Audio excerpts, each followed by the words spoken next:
pido al equipo que nos grabe para ahora, con muchísimo gusto, saludar a mi compañero y amigo, al queridísimo Ricardo Sevilla, escritor, periodista aquí en Sin Censura, y uno de los más grandes patriotas que he conocido. Querido Ricardo, te saludo, hermano, ¿cómo estás? Muy bien, mi querido Toño, ¿tú cómo te encuentras? Te mando un abrazote y no sé si me mandaste un abrazo, no lo recuerdo porque mi memoria es frágil, pero si no me lo has mandado, yo te lo envío a ti, si me lo mandaste, lo recibo con mucho gusto y bueno, pues aquí llenándonos de abrazo, mi querido Toño. Estoy muy bien y escuchando muy atentamente que tienes un conocimiento amplio sobre la historia de este país. En efecto, soy un patriota. Decía Eliseo Reclus, un gran geógrafo que no ha leído desde luego en Letras Libres, que no es lo mismo ser un patriota que un nacionalista. Hacía una distinción muy interesante porque decía que mientras un patriota se bate por ideas, por conceptos, por pensamientos muy establecidos, o muy perfectamente establecidos, un nacionalista se batía por un puñado de personas, por algún lábaro patrio, etcétera, etcétera. Y yo me considero ante todo más que un nacionalista, en efecto, un patriota, mi querido Toño. Y hoy ese es el tema, de eso vamos a platicar y me da mucho gusto. Mire, yo siempre disfruto este tipo de temas culturales, especialmente con el queridísimo Ricardo Sevilla. Él me honra al decirme que soy un conocedor de la historia. Yo solo sé que no sé nada, como decía Sócrates. Pero él efectivamente, ¿no? Tiene pues esa cualidad de enciclopedia humana y hoy, por supuesto, que podemos junto con él hacer un comparativo entre los conservadores de la época que menciona el presidente López Obrador, esos conservadores que se pusieron del lado de los estadounidenses cuando invadieron México, que se pusieron del lado de los franceses cuando invadieron México, con los conservadores de hoy. Esto, pues obviamente a propósito de este incidente internacional, la invasión del gobierno fascista de Daniel Noboa, quien por cierto está de vacaciones aquí en Estados Unidos, en su natal Miami, a la Embajada de México en Ecuador. Hoy más que nunca se tienen que hacer estos análisis. Hoy, querido Ricardo, el presidente lo mencionaba, se repite la historia de México, se repite y se repite. Y yo verdaderamente no entiendo cómo es que alguien así, con la mano en la cintura, puede traicionar de tal manera a la tierra que le vio nacer. Te lo decía hace unos momentos. Una cosa es que hagan planteamientos infames en las redes sociales y en los medios corporativos, y otra cosa es que pues seas el ministro de Interior del país que invadió México, ¿no? Ojalá leyeran en algún momento estos conservadores a los que aludió el presidente López Obrador a Josefina Zoraida Hernández, una gran historiadora. Ojalá leyeran a otros historiadores muy importantes en este país que ha habido, porque los ha habido, pero no lo van a hacer, porque estos personajes están escribiendo su propia historia. Decías hace un momento que son unos traidores a la patria, son unos traidores a la patria porque ellos no tienen patria, son unos apátridas. Ellos pudieran haber nacido en el lugar que sea y no se batirían ni por una idea, ni por una sociedad, ni por un pueblo. Y hoy, como bien apuntas, el presidente López Obrador vuelve a exhibir a los conservadores, vuelve a pedirle al vocero presidencial que le coloque aquella fotografía donde aparece uno de los líderes conservadores, Lucas Alemán. En ese momento era el líder. El Partido Conservador tuvo a lo largo de su historia varios líderes, uno de ellos fue el principal Anastasio Bustamante, pero de él se habla poco. Pero en esa fotografía aparece con Lucas Alemán, van y le piden a Antonio López de Santana, que ya se había librado México de él, ya se había ido, había terminado uno de sus tantos periodos como gobernante en este país.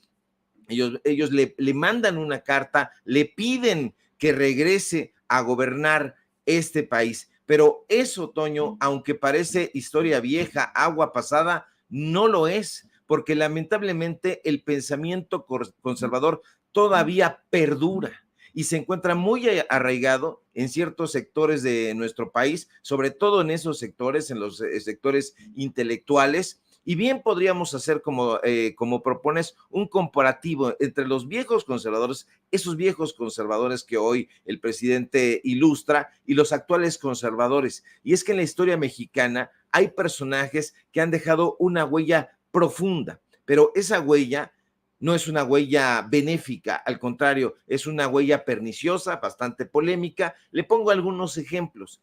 Anastasio Bustamante, el que le hablaba, Antonio López de Santana, Nicolás Bravo, Félix Zuluaga, Miguel Miramón, por decir algunos, el propio Lucas Alemán, desde luego, que son figuras que han sido objeto de críticas por sus acciones y decisiones políticas. Bustamante, Toño, tú lo recordarás perfectamente, acusado de ser dictador y de abusar de su poder durante su mandato, es uno de los ejemplos de liderazgo autoritario que dividió a la sociedad mexicana en aquella época. Santana, usted lo conoce perfectamente, triste la historia y la estampa de este personaje, uno de los líderes militares más controvertidos de la historia de este país, es conocido y recordado por sus repetidas traiciones y su papel en la pérdida de la mitad del territorio mexicano. Nicolás Bravo, por su parte, usted lo recordará, intentó derrocar al gobierno liberal de Vicente Guerrero, que era, por cierto, afrodescendiente y que lo han blanqueado en las pequeñas monografías que hay por ahí.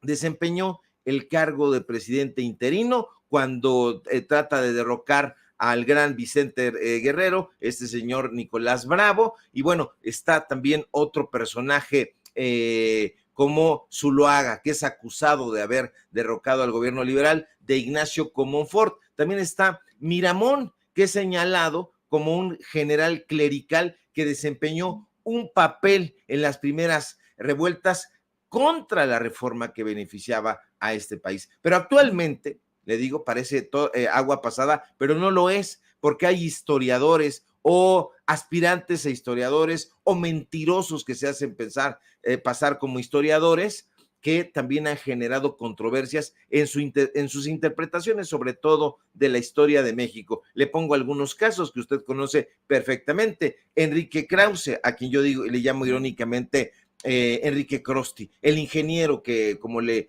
suelen llamar, por cierto, que ayer pasé por la calle de Chilaque número 9, ahí en Coyoacán, donde se encuentran las instalaciones de Letras Libres, y él iba a tocar ahí al ingeniero a ver si me salía a abrir la puerta. Desde luego no lo iba a hacer. Este señor, acusado de haber obtenido contratos millonarios de los gobiernos anteriores, podría haber influido en la objetividad de ciertos sectores o que ciertos sectores han tenido de la visión de la historia de este país, porque yo me sorprendo cada vez más, porque esta embestida del presidente López Obrador contra Enrique Krause le ha beneficiado a Enrique Krause y ha vendido en este sexenio, Toño, cualquier cantidad de libros. Antes nadie lo leía, antes nadie lo pelaba, y hoy ahí van a comprar sus libelos. Está Gabriel Said, que Gabriel Said es el mero sabor ranchero, es el personaje que está detrás de Enrique Krause. Es considerado un ideólogo de los panistas y de los conservadores, porque también podría haber influido en su perspectiva histórica. Un ensayista notable en temas literarios, sobre todo en temas de literatura católica o de poetas católicos como el gran López Velarde, pero más allá de eso, un personaje que siempre ha tenido los dedos cargados hacia el conservadurismo. Está Guillermo Sheridan, de todos los amores de ahí, de los rectores de la universidad que pasan, que van y vienen, de Enrique Graue, de Leonardo Lomelí Vanegas, que lo dejan hacer a sus anchas, andar de aviador allá en Estados Unidos, en Texas, por cierto, y que es un racista, que es un clasista, que ataca a los gobiernos liberales y podría también haber sesgado su interpretación de los hechos históricos. Otro de los conservadores, acusado y exhibido de haberse beneficiado con contratos millonarios, Héctor Aguilar Camín, al que algunos ironistas han llamado Héctor Aguilar Balín, le vendió revistas a los gobiernos conservadores. Por cierto, que se ha encontrado ahora el grupo Nexos en una exhibida que les está dando Marx Arriaga, el titular de materiales educativos de la SEP, les ha puesto una pero buena. En conclusión, Toño, la historia mexicana está llena de personajes, pensadores polémicos que han dejado una huella perniciosa en la sociedad mexicana.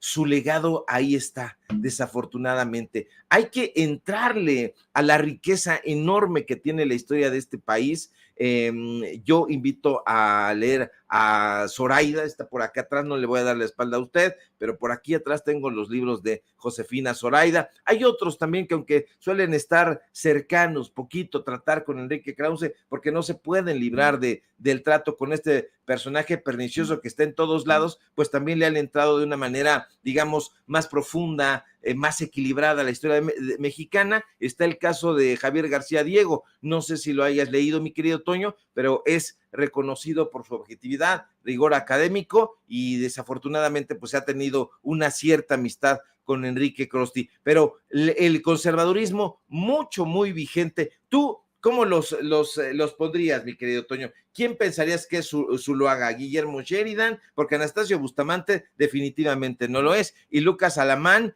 Yo creo que Enrique Krause aspiraría, pero como dice el presidente López Obrador, no le llega ni a los talones. ¿O cómo lo ves tú, mi querido Toño?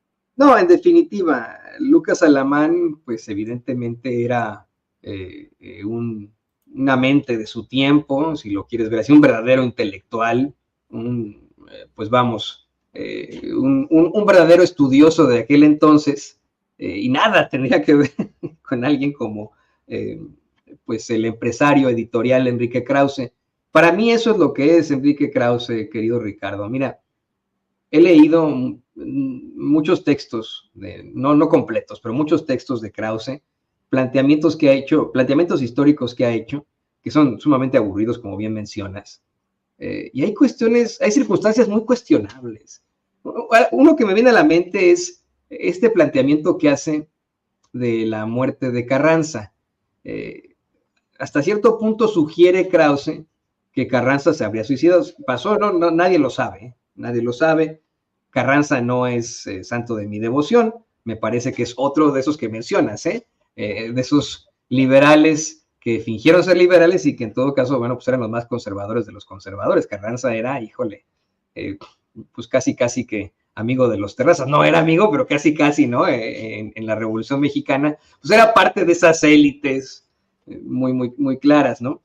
Medio hipsterón, ¿no? Con su look medio hipster, ahora calificaría entre los hipsters, y en efecto, es que el caso de Carranza es muy interesante. En algún momento sería interesante platicar sobre este personaje, pero era como una veleta, iba y venía, se paseaba libremente entre los conservadores, pero como bien apuntas, se hacía pasar por un liberal. Sin embargo, en cada una de sus intervenciones, en su gestión atropellada como presidente de este país, dejó mucho que desear. De hecho, ni siquiera es uno de los referentes del presidente López Obrador. Si usted lo escucha con atención, él se ha referido muy bien, desde luego, porque son sus referentes, a Benito Juárez y al caso de Madero, pero de ahí en fuera, probablemente de cuando en cuando el Tata Cárdenas, pero los demás es que han estado, mi querido Toño, entre Azul y Buenas noches, ya estaban sentando las bases de lo que no mucho tiempo después sería el germen del PRI.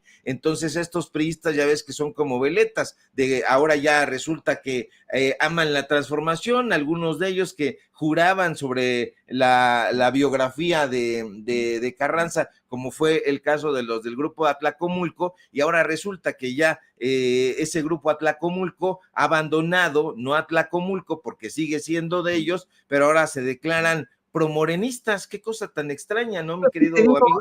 Se repite la historia. En el caso de Carranza, fíjate, Carranza es asesinado por sus ahijados políticos. O sea, esos que le ayudan a Carranza a combatir a Villa, que vencen a Villa, ese Álvaro Obregón, ese Plutarco Elías Calles, son los que se le convierten y los que terminan asesinando a Carranza. O sea, ahí ves cómo se repite la historia. Es más, le voy a pedir al equipo que nos grabe para hablar más de este caso. estamos platicando el queridísimo Ricardo Sevilla, escritor y periodista, y su servidor, sobre cómo es que la historia se ha venido repitiendo al hablar de conservadores, de liberales, de traidores a la patria, pero también hay que pensar en esto que nos plantea el queridísimo Ricardo Sevilla, cómo es que en otros momentos históricos hubo una serie de cambios políticos siempre apuntándole al poder. Hablábamos de la figura muy controvertida de alguien como Venustiano Carranza, que a pesar de decirse maderista, siempre se opuso a la repartición de tierras, era un personaje muy ajeno al pueblo, muy ajeno a otorgar algún tipo de justicia social para la gente, un sujeto también muy violento, hay que decirlo con todas sus letras, y se le atribuye la Constitución del 17, pero él es el creador de la llamada Ley Juárez, con la que sin ningún tipo de juicio se ejecutaba, se fusilaba a cualquier persona que estuviera en contra de su régimen. En principio se ejecutaba a todos los que se levantaron en contra de Madero, pero luego se transmutó, hubo una metamorfosis a lo feo, a cualquiera que estuviera en contra de él tendría que ser ejecutado, y pues no, ¿verdad? Este personaje, en algún momento de la historia de la Revolución Mexicana, tuvo entre sus filas a nada más y nada menos que a Francisco Villa para combatir a Victoriano Huerta, y consiguió junto con Pancho Villa, con la División del Norte, con los Dorados, así como con otros generales en el norte de la República Mexicana, consigue efectivamente vencer al ejército federal y consigue que Victoriano Huerta pueda ser exiliado a Estados Unidos, donde muere en la ignominia. Pero después de esto se le voltean sus generales, él declara a Villa como enemigo del Estado, sus generales y ahijados políticos como Álvaro Obregón, como Plutarco Elías Calles, como no, y por supuesto Pablo González, a quien se le atribuye el asesinato de Zapata, consiguen enfrentarse precisamente a Emiliano Zapata y a Pancho Villa, a quien vencen después de una conflagración, si no me equivoco, en León, Guanajuato. Ahí empieza la caída de Pancho Villa, pero estos personajes, estos ahijados políticos de Venustiano Carranza, después se le voltean a Venustiano Carranza y son quienes terminan asesinando a Venustiano Carranza. La tesis de nuestro queridísimo Ricardo Sevilla es muy interesante, porque efectivamente hoy entre las filas de Morena tenemos a muchos priistas de hueso colorado, a personajes que encabezaron gobiernos infames como el de Rubiel Ávila en el Estado de México, como el de, estamos hablando del grupo Atlacomulco, como el de Alfredo del Mazo, como el de Alejandro Murat en Oaxaca, etcétera, etcétera, etcétera, etcétera. Con lo que vemos que efectivamente se repite esta historia. Yo a lo que aspiro, querido Ricardo, es que no se repita la mala. Es que estos que están regresando, supuestamente, que se están volviendo a Morena, no regresan al priismo en algún momento y terminan traicionándonos a todos, ¿no? Pero ya lo apuntaste, mi querido Toño, la historia se repite y hay que coincidir lamentablemente con esa tesis y se va a continuar repitiendo de manera perniciosa si no hacemos este viaje a las tierras de la memoria, como le llamaría a este ejercicio el gran Felisberto Hernández, un escritor uruguayo, por lo demás maestro de Cortázar, maestro de los grandes escritores de fantasía científica de este continente. Hay que hacer ese viaje a la memoria, público memorioso, hay que recorrer todos estos intersticios de la historia de este país que es rica, que es plétora, y yo creo que hay que hacer un espacio, mi querido Toño, para hablar de historia, para hablar de literatura, para hablar de artes escénicas, para hablar de pintura, para hablar de todo eso, porque eso fomenta también el arte. Desafortunadamente estuvo en manos, en garras, y creo que sigue estando en manos, en garras de estos grupos conservadores, y les ha sido vetado al pueblo de México, y el pueblo de México tiene que ser, como decía el gran Lautremont, el arte tiene que ser popular o no lo es. Entonces hay que socializar el conocimiento, hay que socializar la literatura, hay que socializar el arte y todo el pensamiento. No tiene que estar secuestrado por un grupúsculo, y eso es precisamente lo que les está doliendo. Y a mí me ha dolido mucho ver estas fotografías que han circulado en las redes sociales que comparte Marx Arriaga y que todos hemos visto, pero que desafortunadamente lo habíamos hecho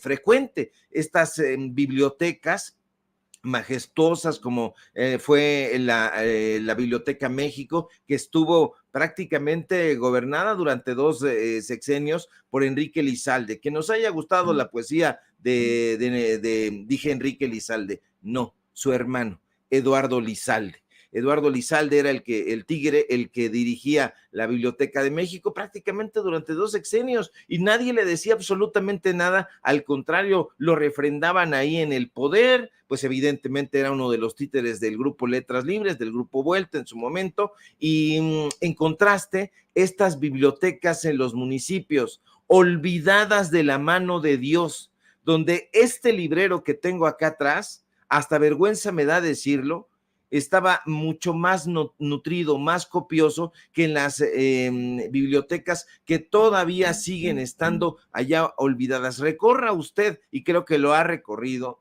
el México profundo, y se va a encontrar con esa sonrojante decepción, que mientras compraban revistas a precios millonarios, revistas que nadie leía, Letras Libres y Nexos, las bibliotecas de lo que le llaman desdeñosamente el interior de este país, y que en realidad son las entrañas y la parte viva de nuestra patria, olvidadas, saqueadas, vendidas, revendidas, hundidas, inundadas, sin puertas, sin ventanas, los libros ahí en el piso. Eso es increíble, Toño, y a toda esta gentuza que se apropió del presupuesto le vale un cacahuate y siguen queriendo tener acceso a esos recursos, pero no hicieron nada por el fomento a la lectura, hablando en esos términos, mi querido amigo. Sí, sí, exactamente. Se han quedado siempre en esos términos, supuestamente por mediocridad, pero a veces yo pensaría mal, querido Ricardo, pensaría en toda la intención de incurrir en este tipo de circunstancias. Pero ¿sabes qué? Yo a lo que aspiro es que tú, Vicente, el querido Jairo Calixto, el queridísimo Francisco Paco Cruz, el querido Jaime Hernández y todos los colaboradores de Sin Censura, Vicente Serrano, ya lo mencioné, tu servidor, todos nosotros podamos en esa historia repetir la hazaña de los hermanos Flores Magón. Claro, sin las consecuencias que trajo, pues obviamente su expresión siempre por la libertad. Ya me quité el bigote, Toño. Bueno, pues hay que ponerlo, dejarlo otra vez por ahí, ¿no? Y dejarlo así. Pues sí, para que sea la viva expresión de la lucha magonista. Yo tengo como uno de mis preferidos a Ricardo Flores Magón, como mi gran preferido, pero también uno de mis grandes preferidos es Enrique el Menor. Enrique Flores Magón, no tanto Jesús, porque Jesús sí llegó a aceptar ciertos puestos. De hecho él trabajó con Madero, y el mayor y el menor de los Flores Magón dijeron: no le queremos entrar porque nosotros sí tenemos convicciones, y nuestra convicción es no trabajar con ninguno de estos personajes. Y bueno, pues eran absolutamente anarquistas y tienen una historia muy interesante, muy compleja, y también tomar la batuta ahí en el periodismo de una, mira, aquí usted los tiene a los hermanos, es el mayor y el menor, precisamente Ricardo Flores Magón y Enrique Flores Magón. No está ahí Jesús porque no padeció cárcel con ellos, eso también hay que destacarlo. Qué bueno que no padeció cárcel, no debió haber padecido ninguno de ellos cárcel, pero pues imagínense, les tocó nada más ni nada menos la época porfirista, y ellos eran antiporfiristas, y pues usted sabe aquella frase: mátalos en caliente. Entonces pues la verdad es que corrieron con inteligencia, no con suerte, con inteligencia, y le daban la vuelta, lo mismo que hizo en su momento Villa. Entonces, estos personajes, pues por eso te digo, Toño, que hay que hacer un programa donde hablemos exclusivamente de historia para poder compartirle al público memorioso nuestras reflexiones, y yo también estoy contigo. Porque todos los que estamos aquí ya tenemos una trayectoria dentro del periodismo. Que nos hayan desdeñado en los medios de comunicación corporativos, pues la verdad es que estábamos ahí, les ayudamos a construir esas cosas y nos fuimos y se están derrumbando. Esa es la realidad. Yo recuerdo, y el otro día que conversaba con Jairo Calixto, él fue uno de las grandes plumas de uno de los suplementos culturales más emblemáticos del periodismo mexicano, que fue El Búho, dirigido por René Avilés Fávila.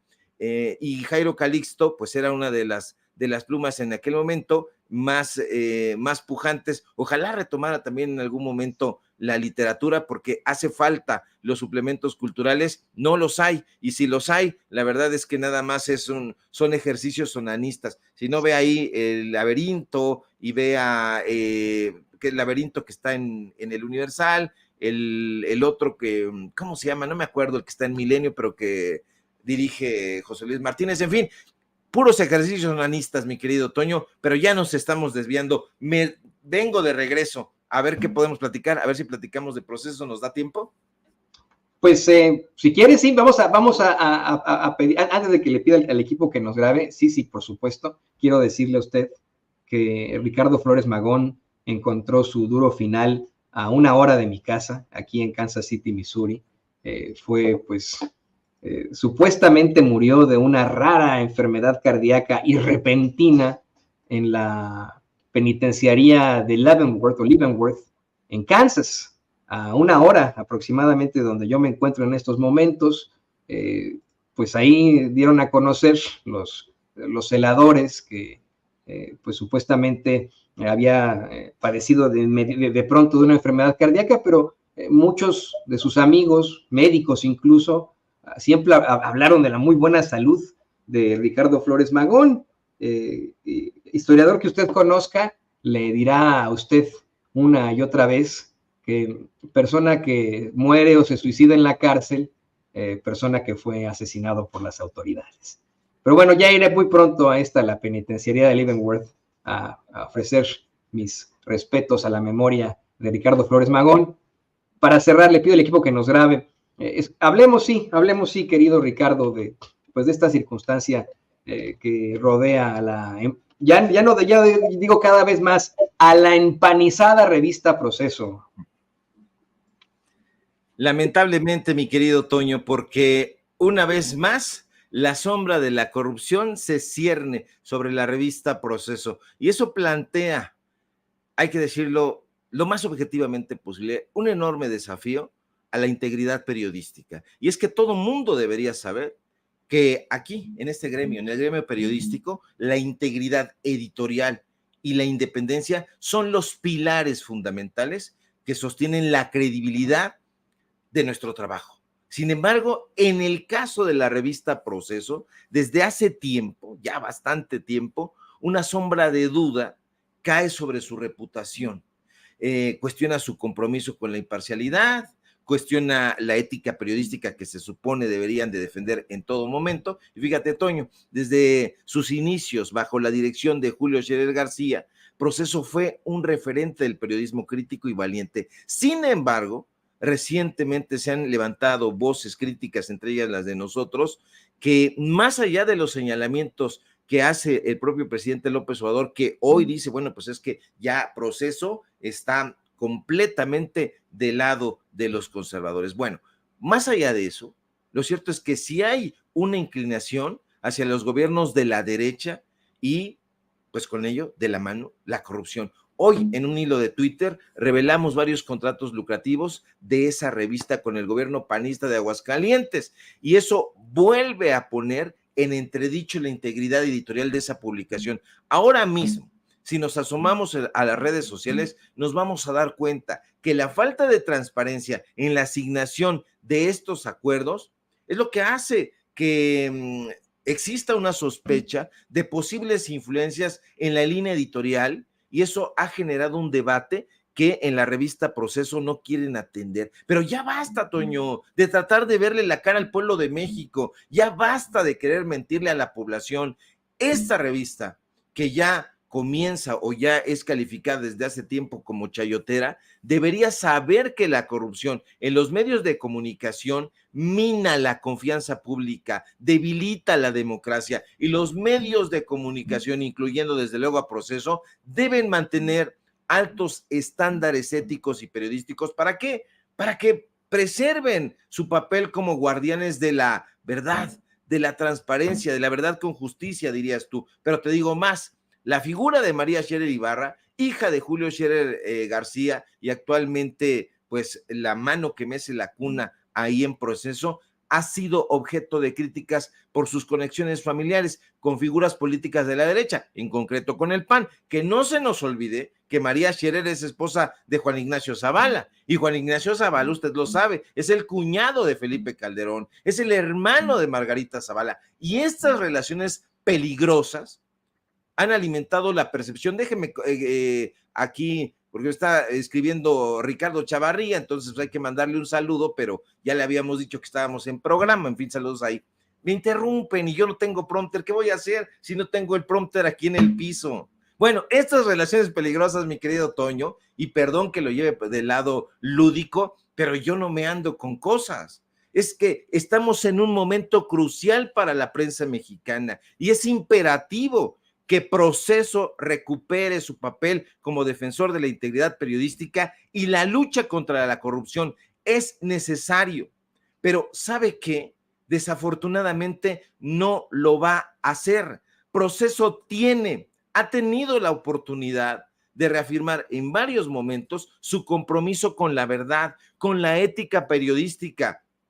Puede, si quiere, estar del lado de la integridad y de la transparencia. Olvídese usted si del lado correcto o incorrecto de la historia, porque eso sí está por verse. No se puede saber a ciencia cierta, pero la apuesta periodística debería ser con la defensa de la responsabilidad en los medios de comunicación. Pero ¿sabes qué, Toño? No lo harán. Y te digo más ya para rematar, jamás volverán a ser el faro de integridad periodística que alguna vez fueron. Sí, y definitivamente Latinus no es como Proceso de los 70, así como mencionó el empresario editorial Enrique Krause. Esa es una realidad. Latinus es como el Proceso de hoy, en definitiva. Esa sí es la realidad. Pero Ricardo, yo quiero agradecerte por esta muy interesante plática que tuvimos y te pido que se repita, que podamos hacer un programa especial, a ver si aquí en Sin Censura o en Los Datos Duros cuenten conmigo. Sobre pues así nos dijiste, Toño, y es que no andamos con los balconear, ¿eh? Sí, yo sé, de verdad que llegan para mí las 2:15 de la tarde, hora del centro de los Estados Unidos, y en ese momento, híjole, me convierto en padre de tiempo completo, tengo que ir por mi niña hasta el otro lado de la ciudad, y bueno, miles de cosas, pero en medida de lo posible busquemos tener ese programa especial para que hablemos de historia, para que podamos, pues, ¿qué te parece que hacemos un análisis de lo que ocurre hoy en día con los luchadores sociales, con los periodistas, en relación con lo que ocurría precisamente en la Revolución Mexicana, con figuras como Pancho Villa? Estoy ya terminando, por fin, estoy ya en los últimos capítulos en la biografía de Paco Ignacio Taibo II. Pues, ¿qué te parece que lo hacemos aquí? Aquí me comprometo enfrente de todo el mundo, enfrente del público consentidor.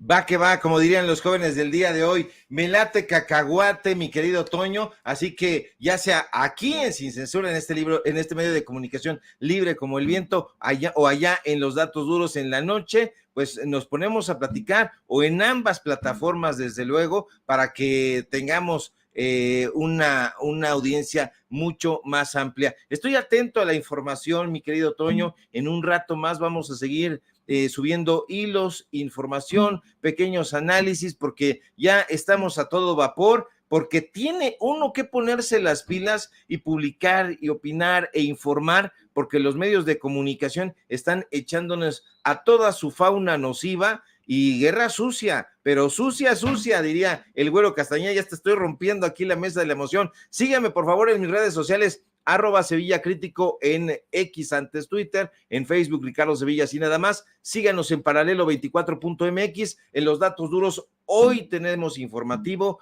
en punto de las 9 de la noche y por supuesto aquí en La Familia Sin Censura, donde somos orgullosamente miembros. Te mando un fuerte abrazo, mi querido Toño, y estamos pendientes a la información.